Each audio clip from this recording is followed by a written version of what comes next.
Hello, everybody. It's Adrian Plass here again. Yes, I'm Bridget again.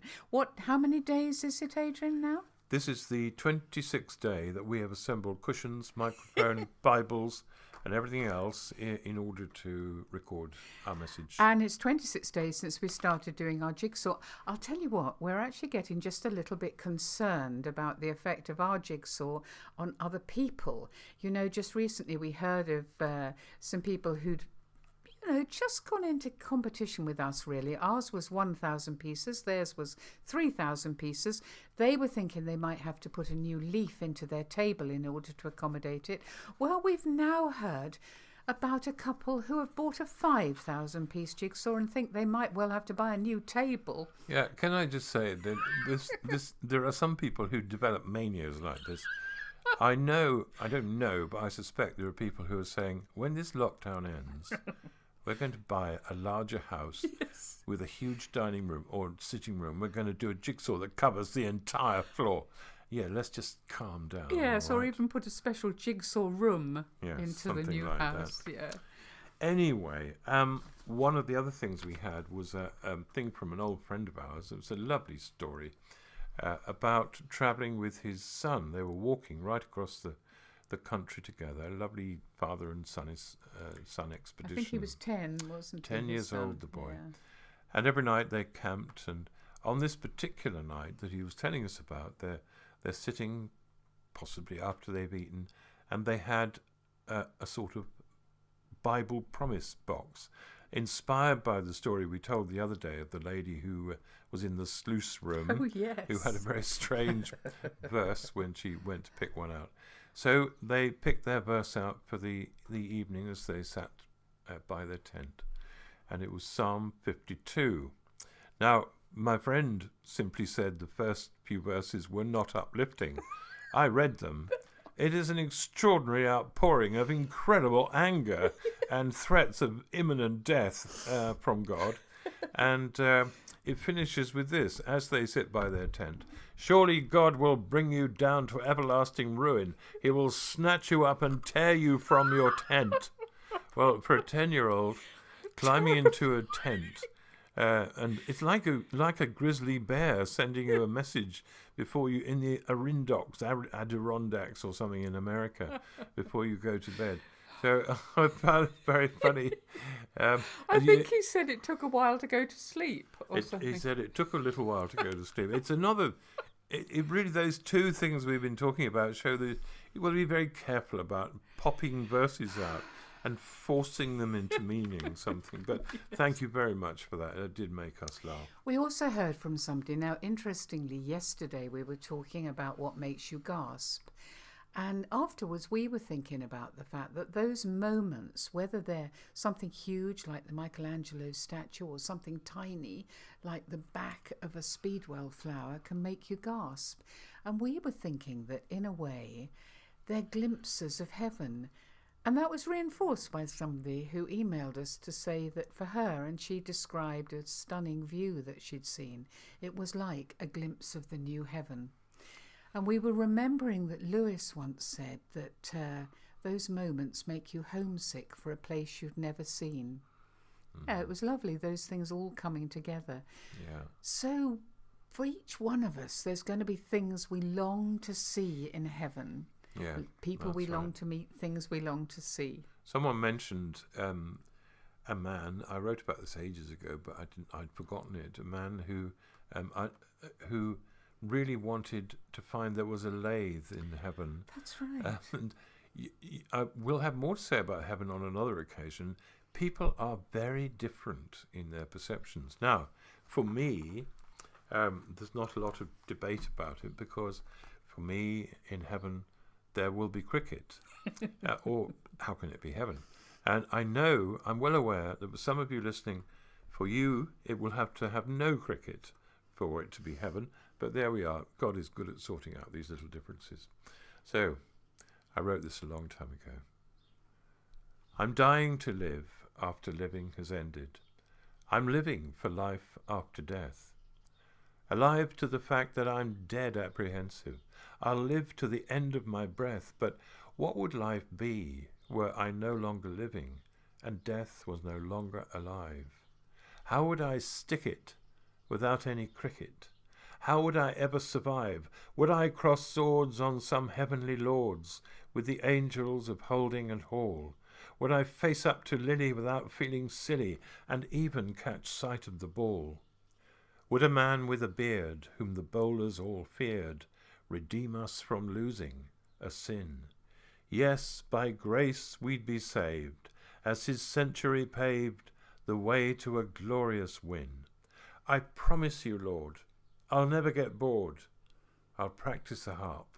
There, I've sworn. If cricket's allowed, I'll be back on my cloud the moment that stumps have been drawn. And I think grace is somebody with a very big beard. When you say by grace we'll be saved, it's a sort of... Well, thank you for pointing that out. All cricket lovers will have had no problem at all with understanding. Well, all of us non-cricket lovers need to be told. And I think I will be in a different area of heaven when that's going on, or else cricket will have changed just a little bit. And we were also wondering who will be there who we was always wanted to speak to, always wanted to talk to, and never have. And a friend of ours was saying that he had doggedly read all of the minor prophets. And when we asked why, he said, well, when I meet them in heaven, I would like to be able to say to them, oh yes, I've read your book. And we were thinking, who else from the Old Testament might we bump into, really? Well, I think it's a very intriguing thought. And some time ago, I made a sort of list of people who might be at a meal being held in heaven. They're all Old Testament characters. So we'll give you a few from the list. Okay, what you've got to imagine is a whole crowd of Old Testament characters seated around a big circular table for their evening meal.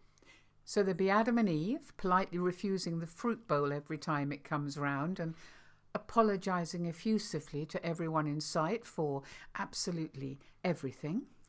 And David, Uriah and Bathsheba having a bit of a chuckle about the bad old days. There'd be Noah and Jonah contrasting their very different experiences of being saved from drowning. And just imagine Jacob and Esau cheerfully sharing a bowl of soup. Yeah, and then there'd be Joseph, closely accompanied by his brothers, and wondering if there's any way he can claim royalties on the musical.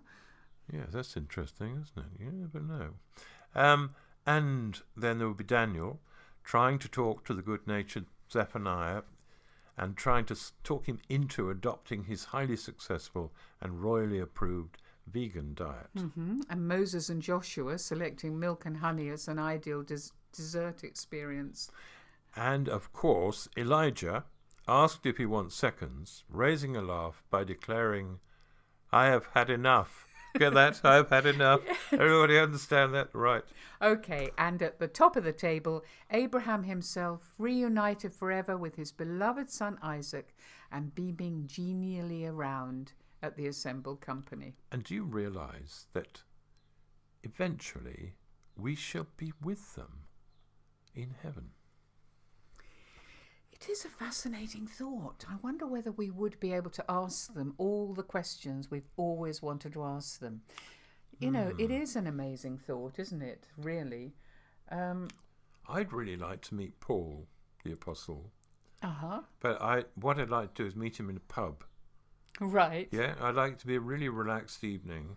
And I'd like to ask him, how did you do that? Yeah. How did you carry on like that through such incredible difficulties?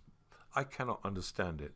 And I hope he would sip his pint with me and go into some detail. I'd really look forward I think to he that. might go into quite a lot of detail. I think he might, enjoyed yes. talking. Yes, I do think he did. Yeah. Who else? Well, I suppose it would be just amazing, won't it, to meet people who we've loved and who we're confident are there and who are no longer in pain. And I was thinking about my mother, who had cancer, which ate her, as cancer does. And she had a particular giggle. She wasn't really a giggly person, but she had an amazing giggle. And then your mum, who was in a wheelchair for years. And the thing I would love to do with your mum, now interestingly, she was somebody who managed to create heaven on earth, even though it was pretty hard being her. And I remember going blackberrying with her and how we'd always find the best blackberries. Or if we went for a tea and a scone and cream, it would always somehow be the best scone and the best cream. So I'm thinking, well, if she could do that when we were at home, what on earth could she do if we're going blackberrying in heaven or having a cream tea in heaven? Yeah. There's a verse, isn't there? I think it's in Malachi, or Malachi, as someone once gloriously called it. Nothing like a bit of malarkey at the end of the Old Testament, is it? Malachi, it's about calves coming out of their stalls and springing around on their springy legs after being in that wheelchair for 5 years. So I hope that's what she's already doing. Yes, I'm sure and she is. we do look forward to seeing them again. The other thing is that, of course, when we're there, we can ask all these questions we have. I'm well aware God may have one or two questions for us, but I think he just might, Adrian. Yeah, I think, and I'd like to dedicate this poem to my friend Ben, who lives down in the south and who was a very good and close friend, has been for a very long time, and it's simply called, it's full of questions, and it's simply called Heaven. When I'm in heaven, tell me there'll be kites to fly, the kind they say you can control, although I never did for long. The kind that spin and spin and spin and spin, then sulk and dive and die and rise again and spin again and dive and die and rise up yet again. I love those kites. When I'm in heaven, tell me there'll be friends to meet in ancient oak-beamed Sussex pubs, enfolded by the Wanton Downs, and summer evenings lapping lazily against the shore of sweet, familiar little lands, inhabited by silence or by nonsenses, the things you cannot safely say in any other place. I love those times.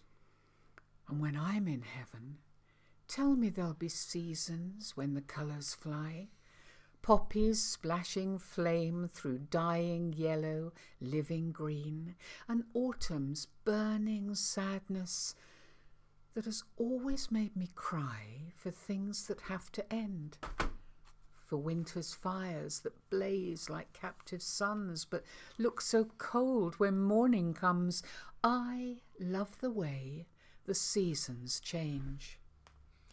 When I'm in heaven, tell me there will be peace at last, that in some meadow filled with sunshine, filled with buttercups, and filled with friends, you will chew a straw and fill us in on how things really are. And if there is some harm in laying earthly hope at heaven's door, or in this saying so, well, have mercy on my foolishness, dear Lord. I love this world. You made it, and it's all I know. I think Glimpses of heaven. Yeah, glimpses of Glimpses of heaven. So it might be lovely for you to just think, what are the things that maybe have made me homesick for a place I've never seen? And what are the questions I'd like to ask?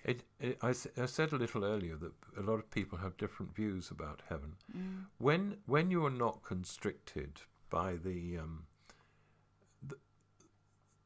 I'm afraid occasionally rather tight view of what Christianity is about, you're not really allowed to say some of the things that are actually happening in you.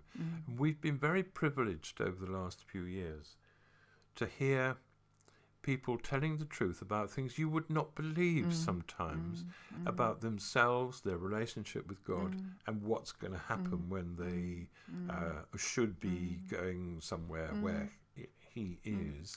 Like a friend of ours who said that she wasn't sure she wanted to be in heaven because she thought she would explode. Exactly. That's right. And with joy, I mean.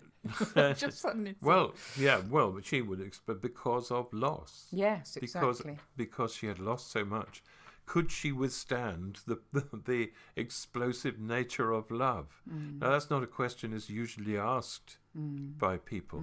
So that's just one. There are many, many people who are thinking, of course I want to go to heaven, whatever that is. Of course I want it to be what I want it to be, but I don't really know. And I don't think any of us will really know until we're actually there. And we'll say a little bit more about that one of these days. But it's lovely to be with you again, and we'll see you again tomorrow. So goodbye. Bye-bye.